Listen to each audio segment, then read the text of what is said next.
Salut tout le monde, j'espère que vous allez bien. Donc aujourd'hui un petit suivi, donc vidéo très courte sur les Crématogaster scutellaris. Donc vous allez voir, ça a pas mal évolué, maintenant elles ont changé de tube, c'est un tube qui est bien plus grand. Et donc je vais vous montrer un peu tout ça, le couvain, etc.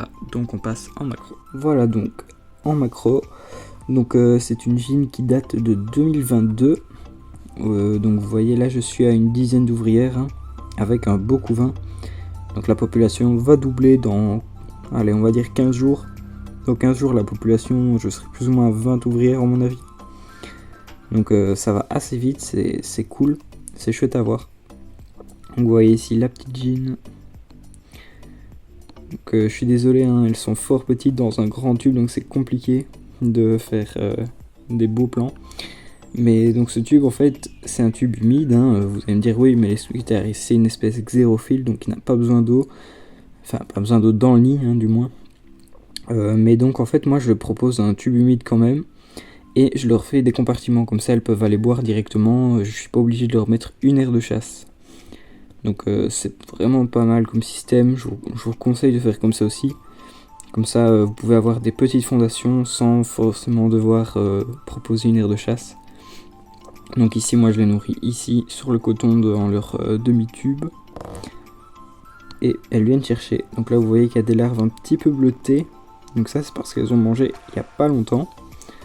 Donc j'ai donné du liquide sucré il y a quelques jours. Donc là vous voyez les ouvrières sont fraîchement nées. J'en ai quelques-unes avec des têtes plus foncées, c'était les premières ouvrières. Comme celle-ci. Donc celle-ci elle était déjà là depuis un petit moment.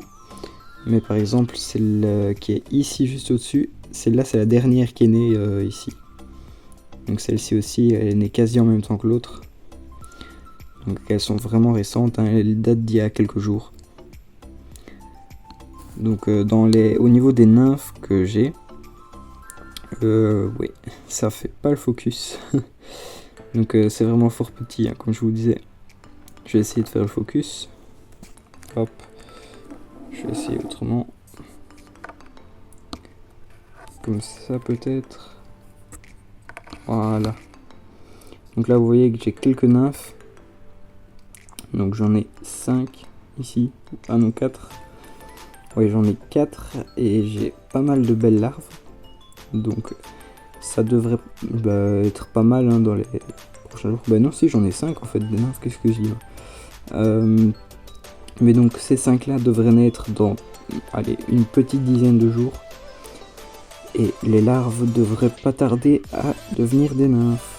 Vous voyez ici aussi en dessous j'ai des œufs et 2-3 petites larves. Donc elles ont vraiment mis le couvain au bout du tube en fait parce que c'est là que je mets le tapis chauffant. Donc ici vous voyez qu'elles ont un peu creusé le liège etc. Elles ont vraiment fait un amas de déchets ici. Donc la reine est toujours ici.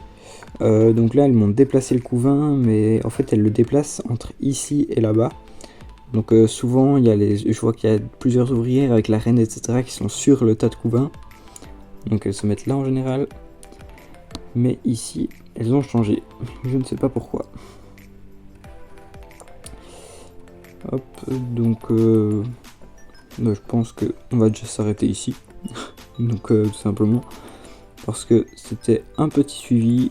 Je vous en referai à mon avis un autre demain. Et puis après, on sera bon pour une petite semaine. Donc voilà. Crématogaster scutellaris, une superbe espèce. Donc si vous pouvez en avoir, franchement, allez-y. Donc merci d'avoir regardé la vidéo et ciao tout le monde.